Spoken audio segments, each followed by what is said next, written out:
तो बेटा third question, ये हमारे एक्सरसाइज का 4.3 एक्सरसाइज का क्वेश्चन है। इसमें देखिए, here is a linear equation that convert Fahrenheit to Celsius. ये एक लीनियर इक्वेशन दे रखी है हमें, जिसमें हम फ़ारेनहाइट को सेल्सियस में कन्वर्ट करेंगे। और इसने कहा है draw the graph of a linear equation, और इस लीनियर इक्वेशन का हमें ग्राफ ड्रॉ करना है using Celsius for x axis, यानी कि सेल्सियस को एक्स एक्सिस पे शो करना है and Fahrenheit for y axis, Fahrenheit को वाई एक्सिस पे शो करना है। तो यहाँ हमारे पास जो इक्वेशन है वो है हमारे पास F is equal to 9/5 C plus 32। तो यहाँ हम C की वैल्यू रखेंगे तो फ़ारेनहाइट की वैल्यू आ जाएगी हमारे पास। देखिए यहाँ हम ये टेबल बनाएंगे इसकी एक, पहले इसमें हम इसकी यही वैल्यू रखते हैं। ये हमारे पास सेल्सियस है, ये हमारे पास फ़ारेनहाइट है। सेल्सियस को एक्स एक्सिस पे बोला है तो एक्स की जगह मैंने C लिखा है, और फ़ारेनहाइट को वाई एक्सिस पे बोला है तो इसकी जगह मैंने F लिखा है। अब यहाँ हम इस इक्वेशन को सॉल्व करते हैं। तो देखिए F is equal to 9/5, let यहाँ हम लेके चलते हैं इसे कि let C is equal to 0। हमने C की वैल्यू क्या रख दी, यहाँ पे 0 रख दी, प्लस 32। तो फ़ारेनहाइट क्या हो गया, ये तो पूरी वैल्यू 0 हो गई क्योंकि 0 से मल्टीप्लाई करेंगे। तो इज इक्वल फ़ारेनहाइट क्या हो गया, is equal to 32। When Celsius is 0 then Fahrenheit is 32। अब इसकी हम सेकेंड वैल्यू रखेंगे when Celsius is equal to 5। तो देखिए F is equal to 9/5 into C की वैल्यू 5 रखी, प्लस 32। 5 से 5 कैंसिल हो गया, तो हमारे पास फ़ारेनहाइट क्या आ गया, हमारे पास ये आ गया 9 प्लस 32 मीन्स 41। तो देखिए जब हमने C की वैल्यू, सेल्सियस की वैल्यू 5 रखी तो फ़ारेनहाइट की वैल्यू हमारे पास क्या आ गई, 41। इसी तरीके से इसकी थर्ड वैल्यू भी हम निकाल सकते हैं। तो अब की बार C को हमने क्या मान लिया, 10 मान लिया। Then F is equal to 9/5 into 10 plus 32। 5 2 ज़ा 10, 9 2 ज़ा 18 प्लस 32 मीन्स कितना आया हमारे पास, ये 50। तो देखिए यहाँ फ़ारेनहाइट की वैल्यू 50 आई है। कब, जब हमने C की वैल्यू क्या रखी, 10 रखी। तो जब हमने C की वैल्यू 10 रखी तो फ़ारेनहाइट की वैल्यू, F की वैल्यू क्या आ गई हमारे पास, 50 आ गई है। ये टेबल हमारे पास आ गई है। आई होप आपको समझ आ गया होगा। अब मैं इसका ग्राफ पे इसे प्लॉट करके बताती हूँ। बेटा यहाँ हमने जो क्वेश्चन सॉल्व किया था उसके अकॉर्डिंग हमने टेबल बनाई थी जिसमें सेल्सियस और फ़ारेनहाइट की वैल्यूज हमारे पास आ चुकी हैं। अब इसे हम ग्राफ के ऊपर प्लॉट करेंगे। तो यहाँ उसने क्वेश्चन में बताया गया था कि एक्स एक्सिस पे सेल्सियस लेना है और वाई एक्सिस पे फ़ारेनहाइट लेना है। तो इसमें मैंने F से और C से रिप्रेजेंट किया है। अब हम यहाँ देखेंगे when C is 0 then Fahrenheit is 32। जब C की वैल्यू 0 है तो फ़ारेनहाइट की वैल्यू 32 है। देखिए 30 और 40 के बिटवीन में मैं आपको बताती हूँ कि जब आप ग्राफ बनाती हो तो एक बॉक्स इस तरीके का आता है, उसमें तुम्हारे पास ऐसे कई बॉक्सेस होते हैं। तो बेटा आपने देखा होगा ग्राफ में इस तरीके के बॉक्सेस बने होते हैं। जो डार्क लाइन्स हैं उनके बिटवीन की बता रही हूँ। यहाँ हर एक बॉक्स में 10 लाइन्स होती हैं जो हर एक नंबर को रिप्रेजेंट करेंगी। तो जैसे 30 और 40 के बीच में वो बॉक्स होगा तो जो फर्स्ट लाइन होगी वो 31 होगी, सेकंड लाइन होगी वो 32 होगी, क्योंकि 10 का गैप है इसमें। और इसमें उसी तरीके से हमें पता लग जाएगा कि हमें वो उसको कहाँ प्लेस करना है।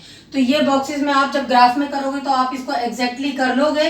अब हमारे पास है F इज इक्वल टू 32। तो हम यहाँ लेके चल रहे हैं कि यहाँ उसकी वैल्यू क्या होगी, 32 होगी। When Celsius is equal to 0, Fahrenheit is equal to 32। First point हमारा ये आ गया है। सेकेंड में when Celsius is equal to 5 then Fahrenheit is equal to 41। तो 41 अप्रॉक्स यहाँ होगा। इससे हम आगे चलेंगे। यहाँ तो ये सीधी लाइन ली हमने यहाँ से, और यहाँ से 5 से हमने देखा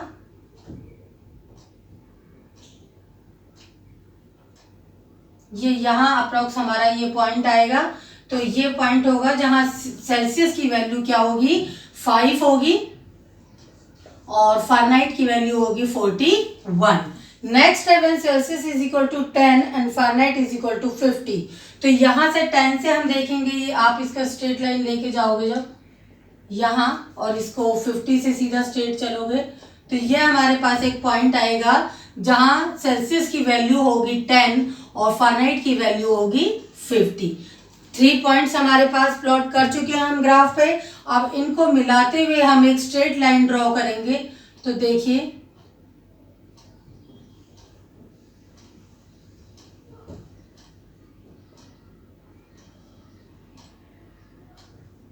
ये इस तरीके से एक स्ट्रेट लाइन हमारे पास यहाँ आएगी बेटा। तो ये लाइन है हमारे पास, ठीक है। अब हम इन पॉइंट्स को इस ग्राफ के ऊपर प्लॉट कर चुके हैं। अब इसी क्वेश्चन का एक लास्ट पार्ट है, उसके लिए हमें ग्राफ चाहिए, तो उसी के लिए मैं आपको अब इसका जो लास्ट पार्ट है वो और आपको सॉल्व करा देती हूँ इसी ग्राफ में बेटा।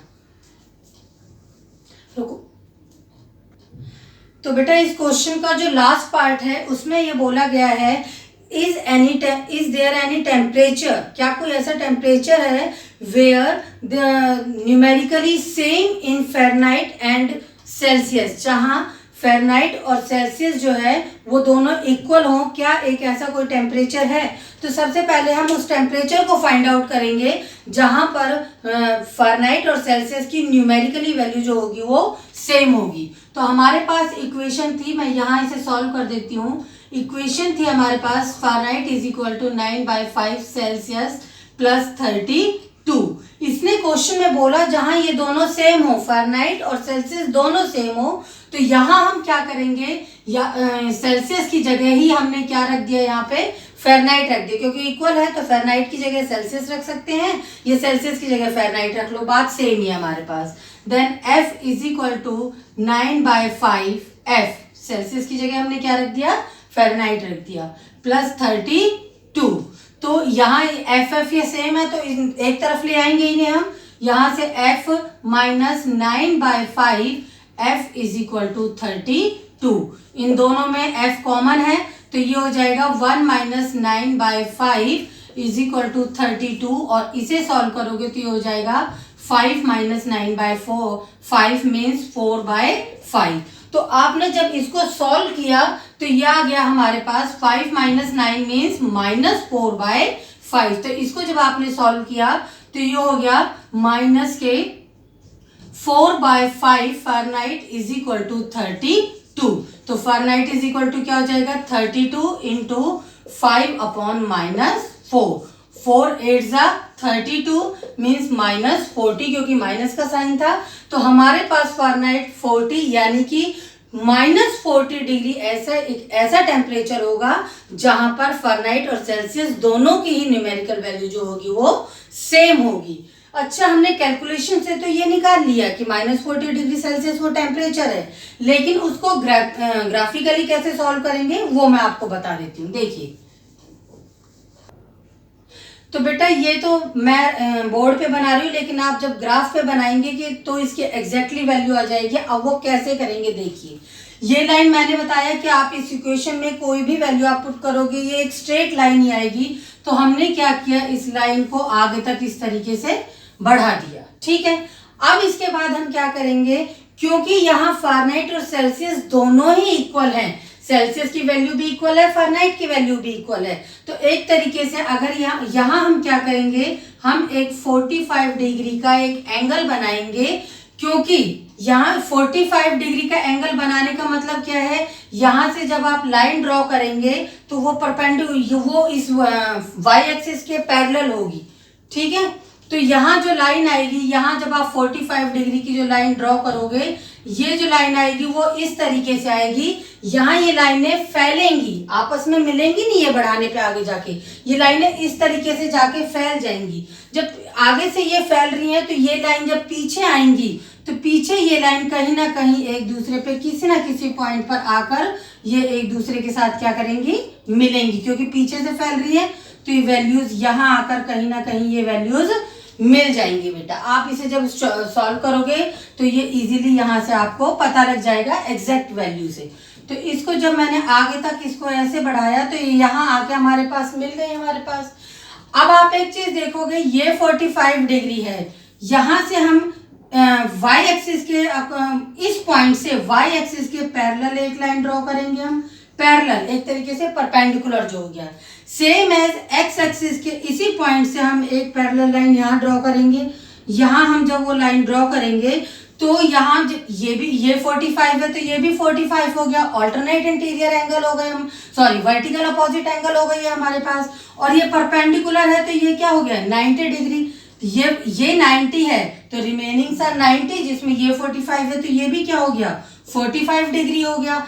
ये एक तरीके से जब दोनों एंगल सेम होते, बेस एंगल सेम होते हैं, तो ये जो ट्राइंगल है वो किस तरीके का ट्राइंगल बन गया, आइसोसेलेस ट्राइंगल, जिसमें टू साइड्स जो होती हैं वो क्या होती हैं, इक्वल होती हैं। मींस यहाँ सेल्सियस और ये जो फारेनहाइट के जो पैरेलल हमने लाइन ड्रॉ करी है, ये दोनों लाइंस जो होंगी वो इक्वल होंगी, यहाँ जो टेम्परेचर होगा वो इक्वल होगा।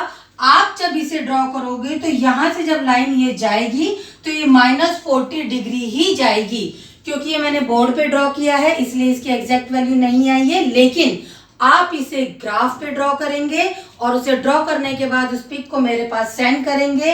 ये बाकी जो करना है वो आप लोगों को करना है। तो इस तरीके से हम इसको ग्राफ पे भी शो करेंगे कि आप देखेंगे एग्जैक्टली आप देखेंगे कि -40 डिग्री सेल्सियस वो टेम्परेचर होगा। मीन जहां फारेनहाइट और सेल्सियस जो होगा दोनों एक ही पॉइंट पर इस लाइन पे आकर मिलेगी बेटा। अब हम इसका नेक्स्ट पार्ट सॉल्व करते हैं।